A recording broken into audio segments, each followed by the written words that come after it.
So let's talk about Richard Feynman. Now, you might hear his name and think, okay, Nobel Prize-winning physicist. And you'd be right, but he was also a world-class safecracker, a pretty decent artist, and an enthusiastic bongo player. He was, without a doubt, one of the most brilliant and, let's say, colorful minds of the 20th century. But our story really starts here, not in some high-tech lab, but with a national tragedy. It's 1986. The Space Shuttle Challenger explodes just over a minute after liftoff. The whole country is just in shock, right? And the investigation that followed was this huge, complicated thing.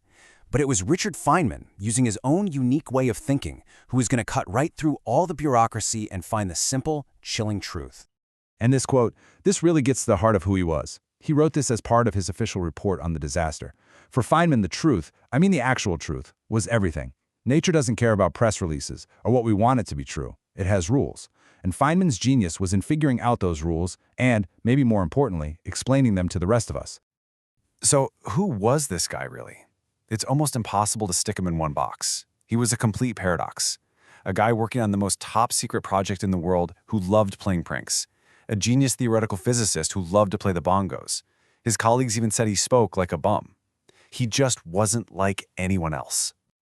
I mean, just look at this list. His influence was absolutely staggering. He helped build the atomic bomb, but he also laid the conceptual groundwork for things we're still developing today, like nanotechnology and quantum computers.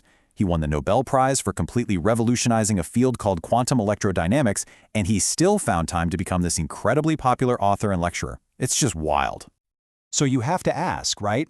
How does a mind like that get made? Well, to really get Feynman, you've got to go all the way back to his childhood, because that's where the seeds of his incredible problem-solving ability were planted. It really started with his dad, Melville.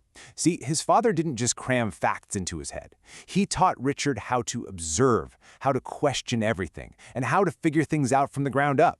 You know, if they saw a bird, his dad wouldn't just say, "That's a robin." He'd ask, "What is that bird doing?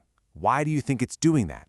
That tiny little shift in perspective, it shaped Feynman's entire life. And this training, it turned him into the ultimate tinkerer. As a kid, his bedroom was basically a laboratory. He got a reputation in his neighborhood as the kid who could fix any radio because he'd actually think through the problem instead of just randomly swapping parts.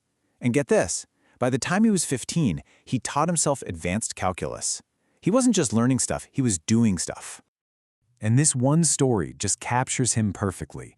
In a class learning about the anatomy of a cat, a young Feynman asks the instructor, "Do you have a map of the cat?" Think about that. He didn't want a bunch of fancy Latin names or abstract descriptions. He wanted a practical, usable diagram, a map. He always had to get down to the fundamental, real thing. Didn't matter if it was a cat or a quantum particle. So this unique mindset was about to be put to the ultimate test.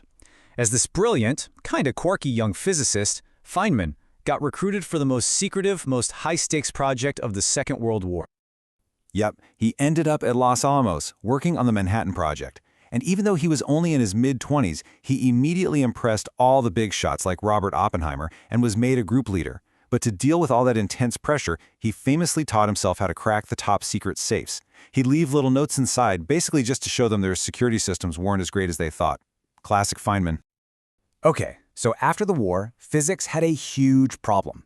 This big theory, quantum electrodynamics, or QED for short, which is supposed to describe how light and matter interact, was a total mess. Every time physicists tried to do the math, the equations just went haywire and gave them answers like infinity. I mean, completely nonsensical results. The smartest people on the planet were totally stuck. So what did Feynman do? He basically threw out the complicated math and started drawing little pictures. Seriously, he developed this simple visual language, which we now call Feynman diagrams. And these little doodles let physicists actually see what was happening with all the particles. It was this stunning intuitive breakthrough that fixed the whole infinity problem and won him the Nobel Prize. Just like with the cat, he gave physicists a map. Winning the Nobel is one thing, but for a lot of people, Feynman's greatest legacy was his unbelievable ability to teach. He had this deep, burning passion for genuine understanding, and he absolutely hated just memorizing things for no reason. You see him here, the intense professor at the blackboard, and then the playful performer with his drums. And you might think those are totally different people, but for Feynman, they were two sides of the same coin. His showmanship was part of his teaching style. He used humor and stories, and just this infectious energy to make incredibly complex ideas feel totally accessible. His famous Feynman lectures on physics weren't about memorizing formulas. No way. They were about building an intuition, a real feel for how the physical world works. He had this core belief that if you couldn't explain something in simple terms, you didn't really understand it yourself. And those books, they're still inspiring scientists today. And at the heart of everything, his science, his teaching, his life, was this idea he called a kind of utter honesty. And he put it best himself with this quote: "The first principle is that you must not fool yourself, and you are the easiest person to fool." It's all about constantly questioning your own beliefs, because we are all experts at tricking ourselves into thinking we know things we don't. And this all brings us full circle. This relentless honesty, this demand for simple physical proof, that's what made him so effective in his final public act, and it's what really cemented his place in history. This is how he solved the Challenger puzzle. While everyone else was drowning in paperwork, Feynman went and talked to the engineers. He found out these little rubber O-rings in the rocket boosters could get stiff and fail when it got cold. So, during a live televised hearing, he does this beautifully simple experiment. He takes a piece of the O-ring material, squeezes it in a C-clamp, and just dunks it in a glass of ice water right there on the table. When he pulled it out and released the clamp, the rubber didn't spring back. In that one simple moment, everybody got it.